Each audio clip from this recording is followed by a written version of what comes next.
APSRTC మరింత ఆధునికీకరణ వైపు పయనిస్తోంది. ప్రజలకు సౌకర్యవంతమైన ప్రయాణం అందించే లక్ష్యంతో కొత్తగా 114 శీతల బస్సులను కొనుగోలు చేయాలని నిర్ణయించింది. రాజధాని అమరావతి ప్రాంతాన్ని అనుసంధానం చేస్తూ కొత్త సర్వీసులు నడపనుంది. ప్రజా రవాణాలో కీలకమైన ఆర్టీసీకి ఇప్పటికే 250కి పైగా ఏసీ బస్సులున్నాయి. వీటిలో గరుడ, వాల్వో బస్సులు దశాబ్దం పైనుంచే నడుస్తుండగా గతేడాది అమరావతి పేరుతో కొత్త సర్వీసులను ప్రారంభించారు. అత్యాధునిక సౌకర్యాలున్న అమరావతి సర్వీసులకు ప్రయాణికుల నుంచి మంచి ఆదరణ లభిస్తోంది. ప్రస్తుతం 80 వరకు అమరావతి సర్వీసులు నడుస్తున్నాయి. ఆర్టీసీకి సాధారణ బస్సుల కంటే దూర ప్రాంత బస్సుల ద్వారానే ఎక్కువగా ఆదాయం వస్తుంది. అది కూడా ఖరీదైన ఏసీ బస్సులకు ఎక్కువ డిమాండ్ ఉంటోంది. ఇప్పుడు ఆర్టీసీలో డిమాండ్కు తగ్గట్టుగా శీతల బస్సులు లేవు. నిధుల కొరత కారణంగా ఆర్టీసీ ఖరీదైన బస్సులను సమకూర్చుకోలేని పరిస్థితి. ఒక్కో శీతల బస్కు 80 లక్షల నుంచి ₹1 కోటి వరకు వ్యయమవుతోంది. ప్రయాణికుల నుంచి వస్తున్న విజ్ఞప్తుల నేపథ్యంలో అధికారులు ధైర్యం చేసి 114 కొత్త బస్సులను కొనుగోలు చేయాలని నిర్ణయించారు. పూణేకు చెందిన కంపెనీతో ఒప్పందం కుదుర్చుకుని బస్సులను తయారు చేయిస్తున్నారు. గరుడ బస్సుల కంటే తక్కువ ఖర్చుతో ఈ కొత్త రకం ఏసీ బస్సులను కొనుగోలు చేసినట్లు అధికారులు తెలిపారు. ఇవేంటంటే మోనోకాక్ డిజైన్, అంటే బాడీ చాలా లైట్ గా చాలా రగ్డ్ గా ఉంటుంది.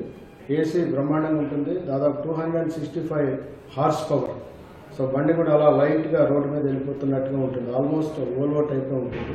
గరుడ కంటే కొంచెం తక్కువ కాస్ట్ లోనే వచ్చింది కాబట్టి ఫేర్ కూడా గరుడ ప్లస్ కంటే డెఫినెట్ గా తక్కువ కాస్ట్ లోనే ఉండే విధంగా ఉంటుంది. కాబట్టి ఈ బస్సెస్ ఆల్రెడీ కర్ణాటకలో దాదాపు 5-6 సంవత్సరాల నుంచి తిరుగుతూ ఉన్నాయి. కర్ణాటక వెళ్ళి మేము స్టడీ చేసుకుని రావడం జరిగింది. ఎంకరేజ్మెంట్ కూడా కర్ణాటకలో దీనికి చాలా మంచి ప్యాటర్న్ ఉంది. ఓలో తర్వాత దీన్నే ప్రిఫర్ చేస్తూ జరుగుతూ ఉంది. సో షార్ట్ డిస్టెన్స్ లో కూడా ఇది ఫేర్ అఫోర్డబిలిటీ ఉండే పొజిషన్ ఉంది కాబట్టి దీన్ని తీసుకోవడం జరిగింది. కొత్త బస్సులతో రాజధాని ప్రాంతానికి ఇతర ప్రాంతాలను అనుసంధానించడంపై దృష్టి సారించారు. అలాగే ప్రస్తుతం ప్రైవేటు ట్రావెల్స్ బస్సులు ఎక్కువగా తిరిగే మార్గాల్లో ఏసీ సర్వీసులు నడపనున్నారు.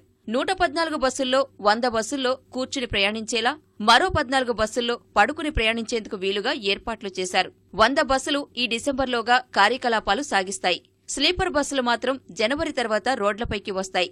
ఈ సర్వీసులకు కృష్ణవేణి అనే పేరు పెట్టారు. వెలగపూడి నుంచి కార్యకలాపాలు ఊపందుకున్న తర్వాత అక్కడ కూడా బస్సులు పొడిగించే ఆలోచనలో ఆర్టీసీ అధికారులున్నారు. మరో 20 మల్టీ యాక్సిల్ బస్సులను కూడా కొనుగోలు చేయనున్నారు. అమరావతి పేరుతో ఆర్టీసీ ప్రారంభించిన అత్యాధునిక సర్వీసులకు ప్రజల నుంచి మంచి స్పందన రావడంతో పాటు సంస్థ ఇమేజ్ కూడా భారీగా పెరిగింది. ఇప్పుడు అదే కోవలో కృష్ణవేణి పేరుతో వివిధ జిల్లా కేంద్రాలు, పట్టణాల నుంచి రాజధాని ప్రాంతానికి బస్సులు నడిపేందుకు అధికారులు సమాయత్తమవుతున్నారు. అతి త్వరలోనే ఈ బస్సులు రోడ్లపైకి రానున్నాయి. తద్వారా ఆర్టీసీ ప్రయాణికులకు మరింత సౌకర్యవంతమైన ప్రయాణం అందుబాటులోకి వస్తుందని చెప్పేసి అధికారులు విశ్వాసం వ్యక్తం చేస్తున్నారు. కెమెరామెన్ ఏఎన్ఆర్తో పునఃచంద్రశేఖర్, ఈటీవీ న్యూస్, విజయవాడ.